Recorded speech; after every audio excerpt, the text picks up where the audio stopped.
সেই প্রশ্ন আজকে সামনে এসে দাঁড়িয়েছে। আমরা বলতে চাই বর্তমান সরকারের প্রতি, কিভাবে দেশের স্বাধীনতার সার্বভৌমত্ব টিকিয়ে দিয়ে একটি দেশের স্বাধীনতা উদযাপন হয় জাতীয় সংসদের সামনে অনুমতি কারা দেয়। গত 4 জুলাই আমেরিকার 250তম স্বাধীনতা বার্ষিক উদযাপিত হয়েছে বাংলাদেশের সংসদের সামনে। এই দেশটাকে কোথায় নিয়ে যাওয়া হয়েছে? আজকে বাংলাদেশ থাকবে কিনা সেই প্রশ্ন আজকে সামনে এসে দাঁড়িয়েছে।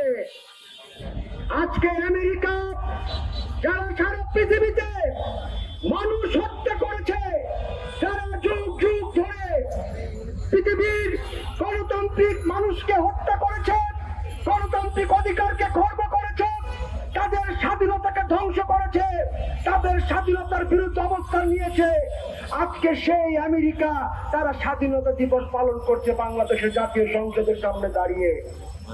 ঠিক জানাই, নিন্দা জানাই যারা রাষ্ট্র ক্ষমতা আছেন। আমরা বলতে চাই বর্তমান সরকারের প্রতি, কিভাবে দেশের স্বাধীনতার সার্বভৌমত্ব টিকিয়ে দিয়ে একটি দেশের স্বাধীনতা উদযাপন হয় জাতীয় সংসদের সামনে অনুমতি কারা দেয়। অতীতের ইতিহাস জেনে রাখুন। অতীতের সরকারগুলো যখনই বিদেশিদের দালালি করার চেষ্টা করেছে, দেশ বিক্রির ষড়যন্ত্র করেছে, দেশের স্বাধীনতা সার্বভৌমত্বকে ধ্বংস করার ষড়যন্ত্র করেছে, কেউ ক্ষমতায় থাকতে পারে নাই। আজকে বর্তমান সরকারে আপনারা যারা আছেন, আমরা বলতে চাই দেশপ্রেমিক হন, দেশের মানুষের প্রতি দায়িত্বশীল হন, দেশের মানুষের আবেগ অনুভূতিকে ধারণ করুন।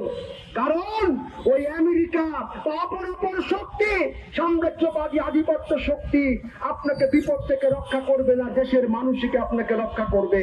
আমরা বলতে চাই বর্তমান সরকারের প্রতি, আপোষ করে, আঘাত করে, দেশ বিরোধী চুক্তি করে, দেশ বিকিয়ে দিয়ে, স্বাধীনতার সার্বভৌমত্বকে বিকিয়ে দিয়ে কোন সরকার চলতে পারে না, চলতে পারবে না।